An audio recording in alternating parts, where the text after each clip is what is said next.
অ্যানাজ কিচেনে আপনাদের সবাইকে স্বাগত। আশা করি সবাই ভালো আছেন। আজকে আমি বানাবো ফুলকপির ফুলবাহারি। প্রথমে আলু ও ফুলকপিগুলো হালকা করে সিদ্ধ করে নেব। যারা নিরামিষ খেতে পছন্দ করেন না তারাও আমার এই রেসিপিটা ফলো করে বানিয়ে খাবেন, আশা করি ভালো লাগবে।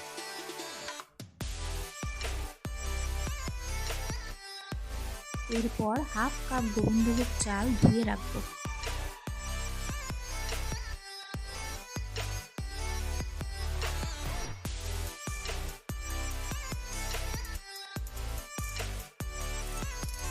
ফুলকপির ফুলবাহারি বানাতে কী কী উপকরণ লাগবে চলুন দেখে নিন।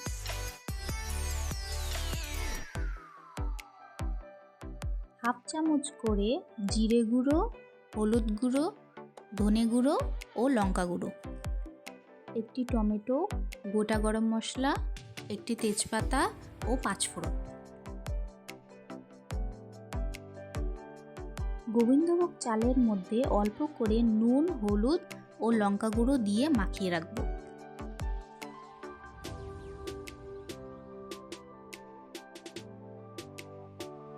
এর মধ্যে 2 চামচ ঘি দিয়ে দিব।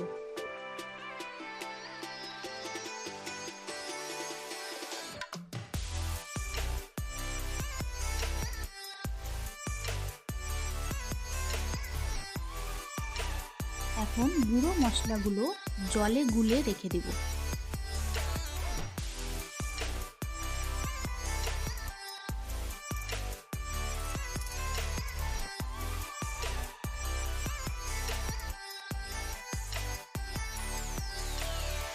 কড়াই গরম হলে 1 চামচ সাদা তেল দিয়ে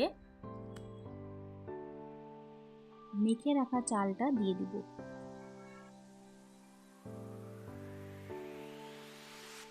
ভালো করে ভাজতে থাকবো গন্ধ ছাড়া অবধি।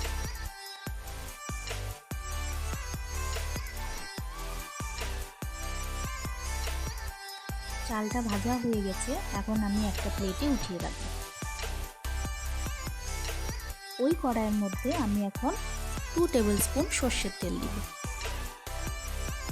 সোমবারের জন্য তেজপাতা ও পাঁচফোড়ন দিয়ে একটু নেড়ে গরম মশলাটা দিয়ে দিব।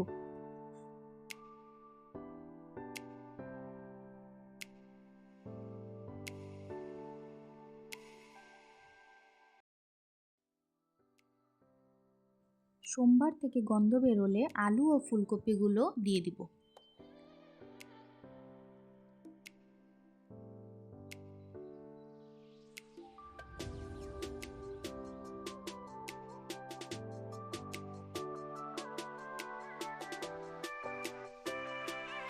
আলু ও ফুলকপি হালকা রং আসা অবধি ভাজতে থাকবো।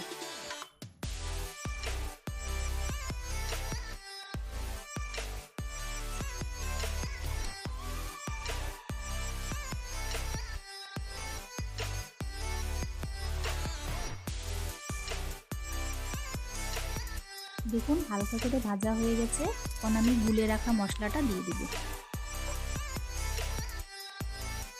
আর একটি টমেটো দিয়ে দিব।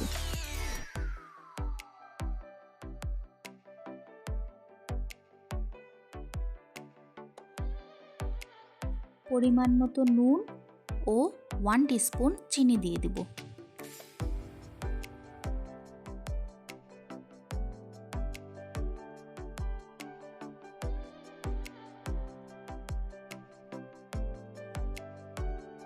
মশলা দেওয়ার পর হালকা কষিয়ে নিয়ে ভেজে রাখা চালটা দিয়ে দিব।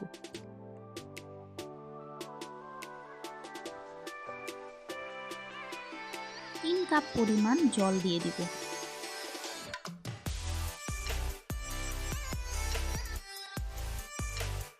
চাল সিদ্ধ হয়ে গেলে 4-5টি কাঁচা লঙ্কা,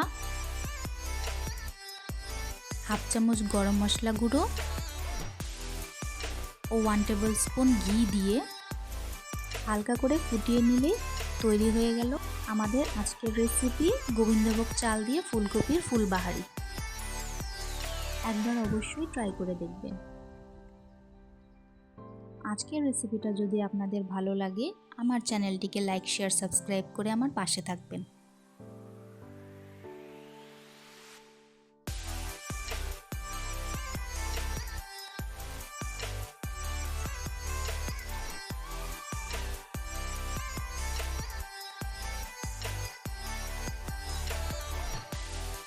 আজকের ভিডিও দেখার জন্য আপনাদের সবাইকে অনেক ধন্যবাদ। সবাই খুব ভালো থাকবেন।